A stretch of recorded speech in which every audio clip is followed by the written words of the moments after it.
Hello students. तो equilibrium unit series में आपका स्वागत है। तो आज हम इस वीडियो के अंदर इक्विलिब्रियम यूनिट स्टार्ट करेंगे। बहुत ही इंपॉर्टेंट यूनिट है भाई, देख लेते हैं टाइम खराब न करते हुए। सबसे पहले हम देख लेते हैं कि इक्विलिब्रियम होता क्या है। सबसे पहले मैं आपके दिमाग में जो इक्विलिब्रियम वर्ड है उसकी एक इमेज बनवा देता हूं कि इक्विलिब्रियम जब हम बोलते हैं तो आपके दिमाग में क्या इमेज बननी चाहिए। सबसे पहले देखो, मान लिया मेरे पास ए है और कोई भी एक बी रिएक्टेंट है, ए है और कोई भी एक बी रिएक्टेंट है, ठीक है।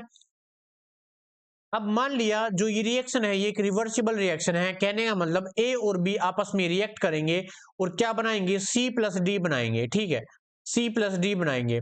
और हमने ये भी मान लिया कि सी प्लस डी दोबारा से आपस में रिएक्ट करेंगे, क्या बना लेंगे भाई, ए प्लस बी बनाएंगे। यानी कि जो ये रिएक्शन है ये दोनों डायरेक्शन के अंदर चल रही है, फॉरवर्ड डायरेक्शन के अंदर भी चल रही है और ये बैकवर्ड डायरेक्शन के अंदर भी चल रही है।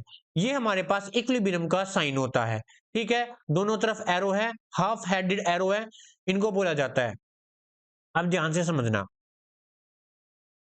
एक टाइम ऐसा आएगा, देखो सबसे पहले मेरे पास क्या है, एक बीकर है ये, ठीक है, क्या एक बीकर है और इसके अंदर मैंने क्या डाला, ए प्लस बी डाल दिया आपस में। यहाँ पे हमारे पास इसके अंदर मैंने क्या डाल दिया, ए डाल दिया, ऊपर से बाद में मैंने क्या डाल दिया, बी डाल दिया। एक टाइम ऐसा आएगा, एक टाइम ऐसा आएगा, हमारा ये प्रोडक्ट बन जाएगा, सी और डी बन जाएगा इस बीकर के अंदर, ठीक है। और बाद में जो सी प्लस डी है, जो सी प्लस डी है यहाँ पे जो बना है सी प्लस डी, वो आपस में दोबारा से रिएक्ट करके ए प्लस बी बनाना स्टार्ट कर देगा। ये रिएक्शन दोबारा से रिवर्सिबल चल पड़ेगी। आया समझ में? अब क्या होगा, एक टाइम ऐसा आएगा जिस स्पीड से ए प्लस बी आपस में रिएक्ट कर रहा था और ये रिएक्शन फॉरवर्ड डायरेक्शन में अंदर जा रही थी, उसी स्पीड से जो C प्लस डी है आपस में रिएक्ट करेगा और ये रिएक्शन उसी स्पीड से या उसी रेट से ये बैकवर्ड रिएक्शन में चलना स्टार्ट हो जाएगी। यानी कि जिस रेट से ये फॉरवर्ड डायरेक्शन में जा रही है उसी रेट से ये बैकवर्ड डायरेक्शन में आएगी। और एक स्टेज ऐसी आएगी, ये रिएक्शन हमें एक जगह पर रुकी हुई नजर आएगी, यानी कोई भी चेंज इसके अंदर हमें नहीं दिखाई देगा बीकर के अंदर।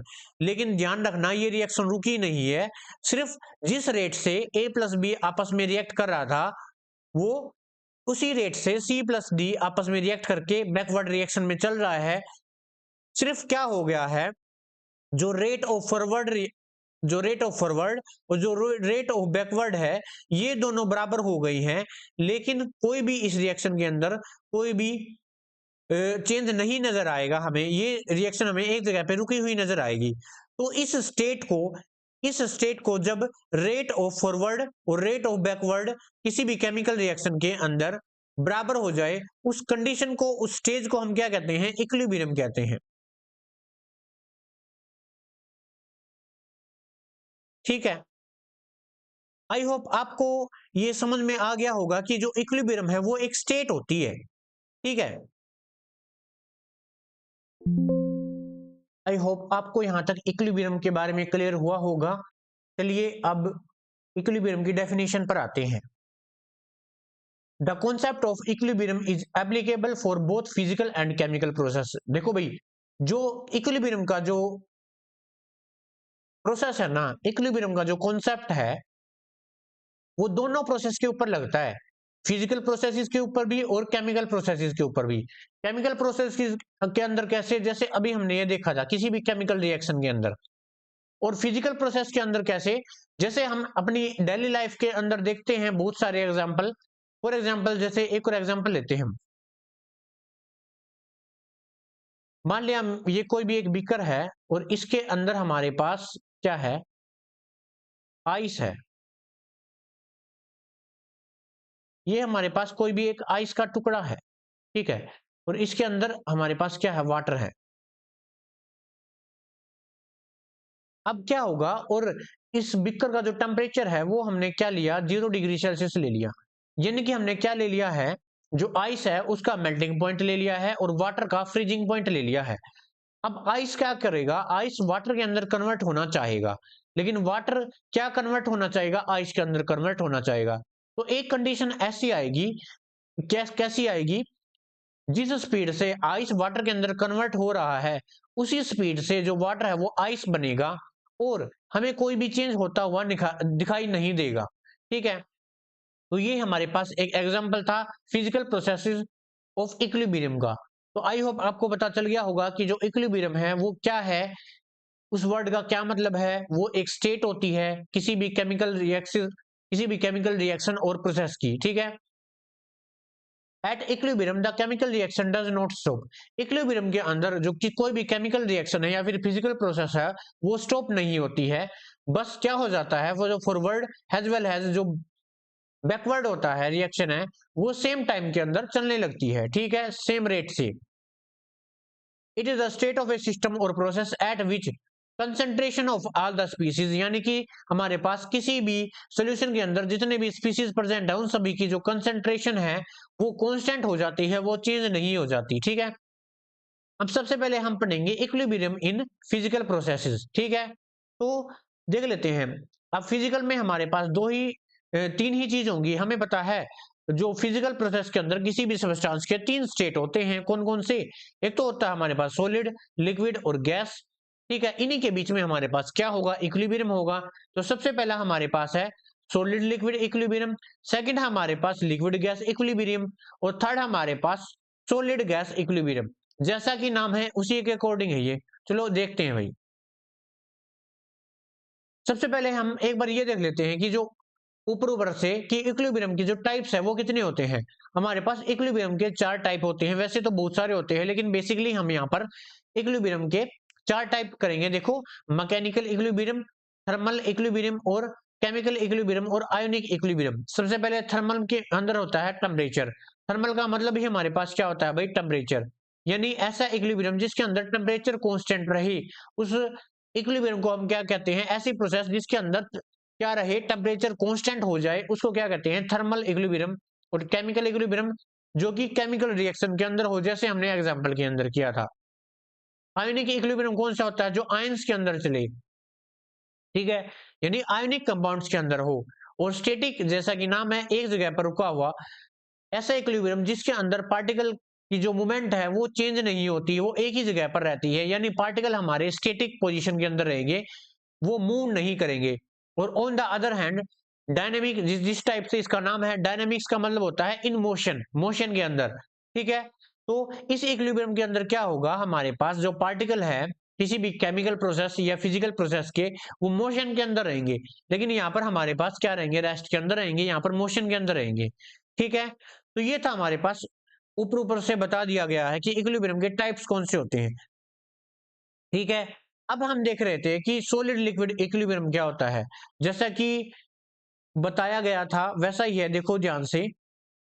यहाँ पर देखो हमारे पास क्या है भाई, ये आइस है। ठीक है, यहाँ पर आपको बिकर के अंदर दिख रहा होगा ये आइस है। ठीक है, और यहाँ पर आपको वाटर भी दिख रहा होगा, देखो नीचे ये वाटर दिख रहा होगा, यहाँ पर भी वाटर। अब क्या हुआ है, जिस स्पीड से जो आइस है वो वाटर के अंदर कन्वर्ट हो रही है, उसी स्पीड से वाटर किसके अंदर कन्वर्ट हो रहा है, आइस के अंदर कन्वर्ट हो रहा है। अगर हम क्या कंडीशन लगा दे, हम ये कंडीशन लगा दे कि ये बिकर है, इसका जो टेम्परेचर है एट कौन सा 0 डिग्री सेल्सियस, 0 डिग्री सेल्सियस है तो। ठीक है, तो ऐसा इक्विलिब्रियम जो कि सॉलिड यानी आइस और लिक्विड यानी वाटर इनके अंदर हो, उसे हम क्या कहते हैं, सॉलिड लिक्विड इक्विलिब्रियम कहते हैं। आई होप आपको समझ में आया होगा। चलिए आगे बढ़ते हैं। नेक्स्ट हमारे पास है लिक्विड गैस इक्विलिब्रियम। इसके अंदर क्या होता है, देखो भाई, जैसा कि नाम है ना उसी के अकॉर्डिंग है। लिक्विड मतलब कोई भी लिक्विड सब्सटेंस होगा, गैस मतलब कोई भी गैसेस होगी, उनके बीच में एक इक्विलिब्रियम क्रिएट हो रहा होगा।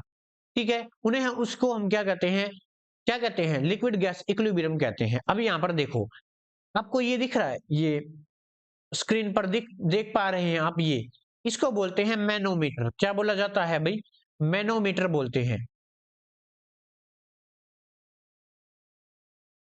ये प्रेशर को नापता है।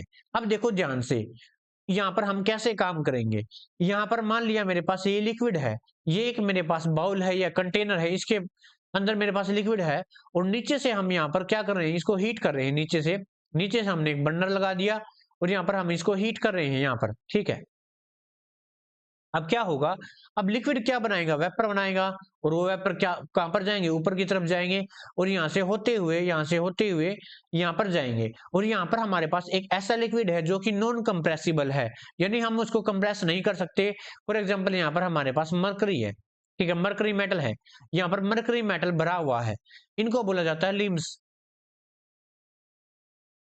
ठीक है, मरकरी मेटल भरा हुआ है यहाँ पर। अब क्या होगा, यहाँ पर ध्यान से देखना, ये प्रेशर लगाएगा इधर, यहाँ पर जो वेपर है वो प्रेशर लगाएंगे, अगर वेपर प्रेशर लगाएंगे तो ये इस लिम्स के अंदर जो लेवल है मरकरी का वो नीचे चला जाएगा, और इस लिम्स के अंदर जो मरकरी का लेवल है वो ऊपर चला जाएगा। थोड़ी देर बाद हमें क्या देखने को मिलेगा, जो ये लेवल है वो नीचे चला गया, और ये लेवल है ये ऊपर चला गया, ठीक है, क्योंकि यहाँ पर जो वेपर थे उन्होंने फोर्स लगाया है इधर आकर।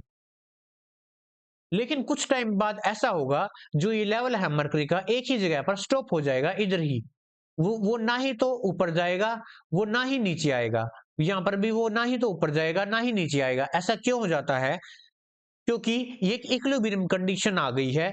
ऐसा क्यों, क्योंकि जिस स्पीड से जो लिक्विड है वो वेपर के अंदर कन्वर्ट हो रहा था, उसी स्पीड से जो वेपर है वो लिक्विड के अंदर कंडेंसेशन होकर वापस लिक्विड के अंदर कन्वर्ट होने लग गए। तो इस टाइप से ऐसा इक्विलिब्रियम जो कि लिक्विड और गैस के बीच में हो, उसे हम क्या कहते हैं, लिक्विड गैस इक्विलिब्रियम, ठीक है। अब देखो भाई आगे, नेक्स्ट हमारे पास सॉलिड गैस इक्विलिब्रियम, यहां पर देख लेते हैं। जैसा कि नाम है सॉलिड गैस इक्विलिब्रियम, ऐसा इक्विलिब्रियम जो कि सॉलिड और सॉलिड स्टेट और हमारे पास जो गैसेस स्टेट है उसके बीच में बनता है। एक इसका बेस्ट एग्जांपल है, जैसे नेप्थलीन बोल है, हम कपूर की गोली बोलते हैं, है ना, नेप्थलीन बोल, वो डायरेक्टली सबलाइन हो जाती है, क्योंकि उस प्रोसेस को जो डायरेक्टली हमारे पास सॉलिड से गैस के अंदर कन्वर्ट हो जाए उसको हम क्या कहते हैं, सब्लिमेशन कहते हैं ना, उसको हम सब्लिमेशन कहते हैं। और इसका एक और बेस्ट एग्जांपल हमारे पास आयोडीन, आयोडीन सॉलिड से डायरेक्टली इसके अंदर कन्वर्ट हो जाता है, बताओ, गैस के अंदर कन्वर्ट हो जाता है, और गैस सॉलिड के अंदर कन्वर्ट हो जाता है, और ये ऐसी प्रोसेस चलती रहेगी, और एक इक्विलिब्रियम कंडीशन आ जाएगी, यानी जिस स्पीड से जिस रेट से जो सॉलिड है वो गैस के अंदर कन्वर्ट हो रहा था उसी स्पीड से, यानी रेट ऑफ फॉरवर्ड और रेट ऑफ बैकवर्ड है, रेट ऑफ फॉरवर्ड है और रेट ऑफ बैकवर्ड है, वो बराबर हो जाएगी, ठीक है। और यहाँ पर हमारे पास कौन सी कंडीशन आ जाएगी, इक्विलिब्रियम की कंडीशन आ जाएगी। तो ये थे अभी हमारे पास, तो ये आज हम इस वीडियो के अंदर इतना ही करेंगे, ये इसका बेसिक इंट्रोडक्शन था इक्विलिब्रियम का। तो आज के इस वीडियो के अंदर इतना ही, बाकी फिर मिलेंगे नेक्स्ट पार्ट के साथ, तब तक के लिए थैंक यू।